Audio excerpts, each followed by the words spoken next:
One of Sri Lanka's most respected conglomerates and brings decades of experience in capital market operations from an investor and issuer perspective.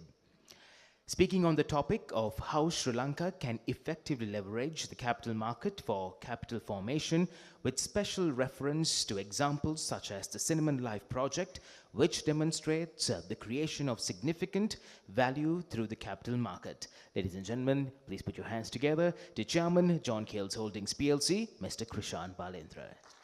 Good evening, everyone. I thank the organizers for inviting me to make a presentation this evening, and congratulations to the SEC on this very timely launch of the 12 pillars. SEC chairman wanted me to talk about how the John Keells Group has used the capital markets to fund some significant investments, in particular in the context of the Cinnamon Life project, which is a relatively recent project. Cinnamon Life, or also today branded as City of Dreams, Sri Lanka. I'll just start with some background on JKH. I noticed before we started there are a lot of familiar faces, those of you who have been involved in the capital markets for a long period of time, so this is really a refresher rather than anything new for you. While the John Keells Group has a 150 years plus history, John Keells Holdings, our main parent company, was listed in 1986, and it is today the largest company on the Colombo Stock Exchange, with a market cap of about 400 billion rupees or $1.35 billion. We were the first company to list our shares overseas far back in 1994, where we listed global depository receipts in Luxembourg. We have over 24,000 shareholders, and something unique about John Keells is that there is no controlling shareholder. There is a very large free float, and about 45% of the company is owned by foreign parties, mainly foreign institutional investors. And that foreign ownership has been the case for a very long time. Sometimes it goes down to 30%, and there have been times when more than 50% of John Keells has been foreign owned. Today it's about 45% held by foreign investors. So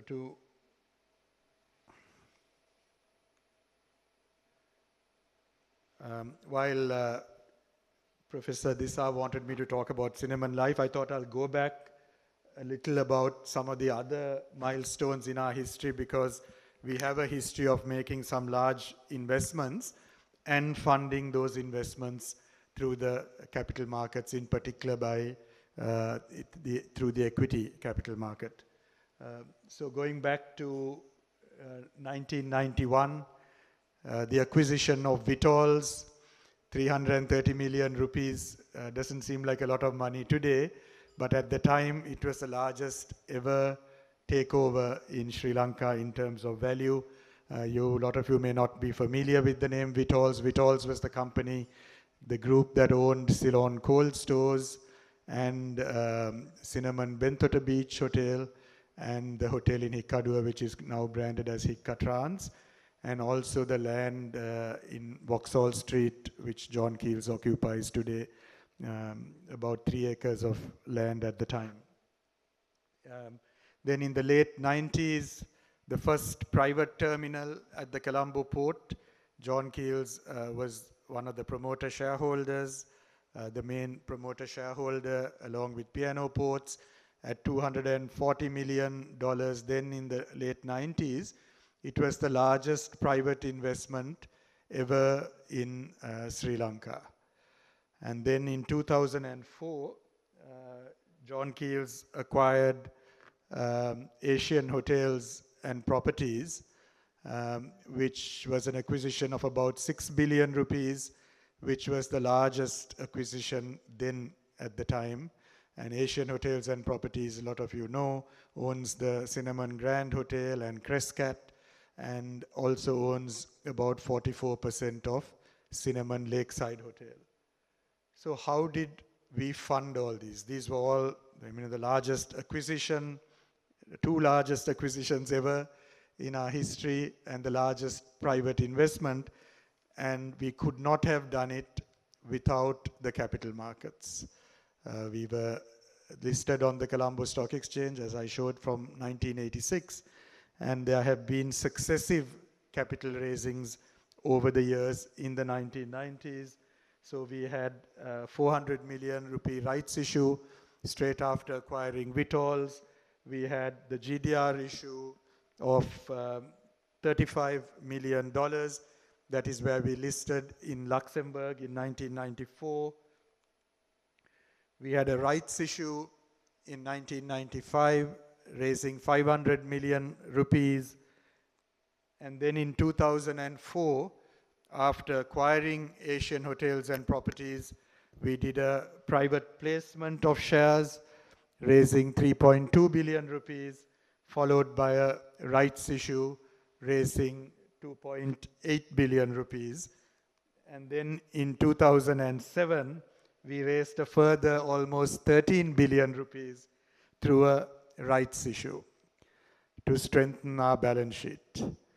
I don't think any other listed company has raised capital like this, and the story continues, but I'm just showing this because SEC chairman wanted me to show how the group has managed to do some very large investments and use the capital markets. So going to more recent times, of course, the City of Dreams or Cinnamon Life project is today the largest private investment ever in Sri Lanka, and that's about 1.2 billion US dollars, and also the Colombo West Terminal, which at $800 million is not too far behind. Of course, here we are one of the shareholders, we are the second largest shareholder and the main Sri Lankan promoter shareholder, but also a substantial equity investment for John Keells of about 80 million US dollars. This was done through a very difficult period, 2019 to 2023. We had the 2019 bomb attacks, and then, of course, the pandemic in 2020, and then the financial or the economic crisis in 2022. So again, we had to rely on the capital markets. We could not have done these very large investments simply through bank debt. So just to show you what we did, 2013, when we announced the Cinnamon Life project, we raised 23 billion rupees through a rights issue. There were warrants attached to those rights. We raised about 8 billion from one set of warrants and about 3.2 billion from a second set of warrants that were attached to the 2013 rights issue. And those warrants were also quite unique. They were warrants that were traded on the Colombo Stock Exchange. Again, using a derivative instrument that was traded on the stock exchange. And by attaching the warrants to the rights issue, we made the rights more attractive for investors. Then, as the crisis set in, one thing that is not here because it was a loan and not the use of the equity markets or the capital market, in 2020, when we went into COVID, we entered into an agreement with IFC, International Finance Corp, where we had a facility from IFC of $175 million. So that was the largest commitment by IFC in Sri Lanka, and that was borrowed by John Keells Holdings. Then as the crisis was looming, we did a $80 million private placement to Asian Development Bank. We could not have funded the rest of the equity and debt in Cinnamon Life without this equity funding. And then just a few months after the economy collapsed, in 2022, I think around August 2022, we did a convertible debenture to Fairfax. Now, this looks like a lot of equity dilution, but we didn't have much choice because we were already committed by August 2022 to the Cinnamon Life project. It was half built or more than half built. And in 2021, we had entered into the concession agreement for the West Terminal. So we were committed to that investment as well.